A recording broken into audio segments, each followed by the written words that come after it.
आंबेत बाग मांडला राज्यमार्गावरील गडदाव ते मर्यमाखार या रस्ता रुंदीकरणाचे काम सुरू झाले असून काम करीत असलेल्या सद्गुरू कन्स्ट्रक्शन कंपनीकडून अत्यंत चुकीच्या पद्धतीने काम होत असल्याची बाब स्थानिकांनी उघड केली आहे।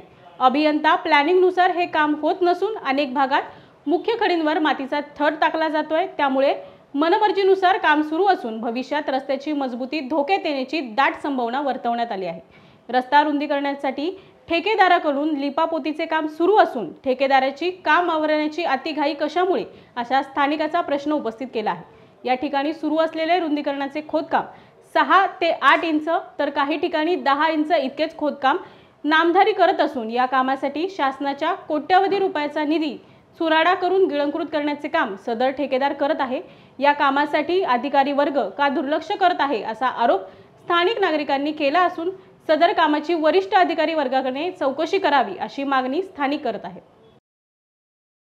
सध्या सर्वत्र रस्ते रुंदीकरणाचे काम सुरू असून अनेक भागात रस्ते नव्याने तयार होत आहेत। मात्र काम करणाऱ्या कंपन्या या अतिशय निकृष्ट दर्जाचे काम करीत असल्याचं चित्र समोर आलंय। आंबेत खाडीपट्टा विभागात सुरू असलेल्या रस्ते रुंदीकरणात चक्क मातीचा वापर आणि प्रमाणापेक्षा कमी उंचीचे खड्डे तयार करून त्यामध्ये मातीचा भराव करून लवकरात लवकर हे काम उरकण्याची घाई संबंधित ठेकर करीत असल्याचं हे चित्र समोर आलंय।